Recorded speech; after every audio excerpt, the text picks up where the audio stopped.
আসসালামু আলাইকুম। Hello everyone, I am দিল Mohammad. Welcome back to my channel.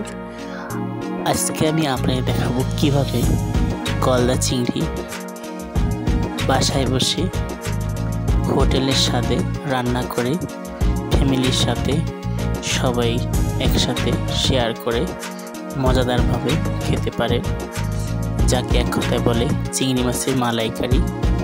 তো চিংড়ি মাছের মালাইকারি কীভাবে তৈরি করবেন সমস্ত কিছু রয়েছে এই ভিডিওতে। তো চলুন আর দেরি না করে শুরু করা যাক।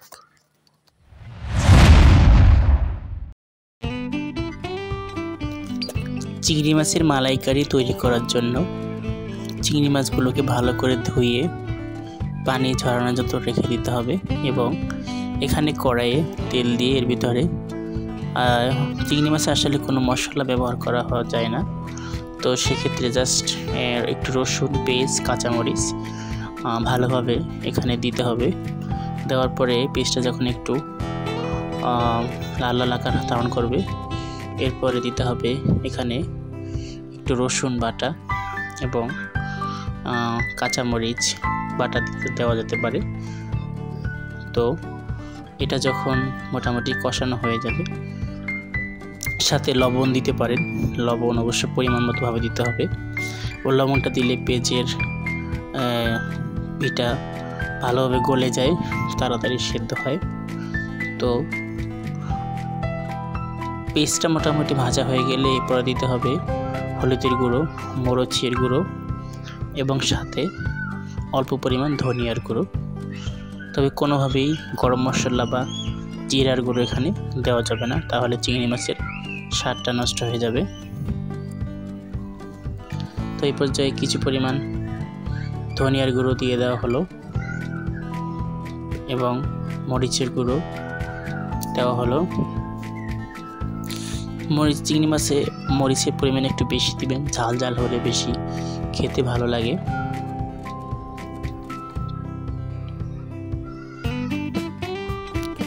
চিংড়ি মাছ কয়েকভাবে রান্না করা যায়। অনেকে আগে মাছটাকে তেলে ভেজে রাখেন, তারপরে ভাজি করেন।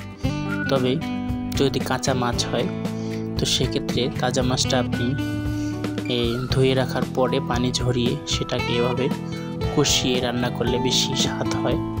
তো এখানে মশলাটা তৈরি হয়ে গেলে এখানে চিংড়ি মাছগুলো দিয়ে দেওয়া হলো। এখন এই মশলার সাথে চিংড়ি মাছগুলোকে ভালো করে কষাতে হবে।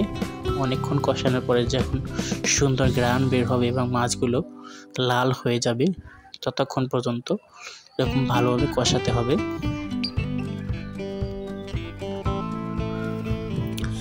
দেখতে পাচ্ছেন অনেকক্ষণ কষানোর পরে মাছগুলো এরকমভাবে সুন্দর একটা কালার ধারণ করবে এবং একটা গ্রান বের হয়ে যাবে। তো হয়ে গেল মাছগুলো কষানো। এ পর্যায়ে এই মাছগুলোকে পরিপূর্ণভাবে সেদ্ধ করার জন্য পানি দিতে হবে। তো মালাইকারি তৈরি করার জন্য এখানে কিছু পরিমাণ দুধ দেওয়া হলো, যাতে স্বাদটা একটু অন্যরকমের হয়, এবং সাথে আরও কিছু পরিমাণ পানি দেওয়া যেতে পারে। তো এখানে কিছু পরিমাণ পানি দেওয়া হলো, তো বেশি পরিমাণ নয়, যাতে একটু মাখা মাখাভাবে হয়। তো পানি দেওয়ার পরে চুলার আঁচটা একটু বাড়িয়ে আরও কিছুক্ষণ রান্না করতে হবে।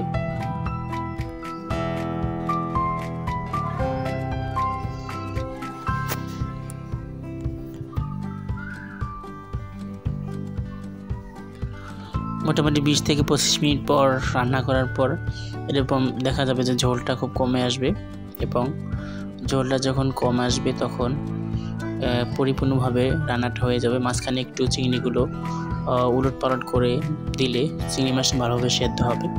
তো দেখতে পাচ্ছেন তৈরি হয়ে গেল চিংড়ি মাছের মালাইকারি। তো ঘরে বসে আপনি চাইলে পরিবারের সাথে সবাই একসাথেই চিংড়ি মাছের মালাইকারি রান্না করে উপভোগ করতে পারেন। তো দেখা হবে অন্য কোনো নতুন ব্লগে। আশা করি ভিডিওটা সবার ভালো লেগেছে। তো দয়া করে আমার চ্যানেলটি সাবস্ক্রাইব করে পাশে থাকার অনুরোধ থাকবে।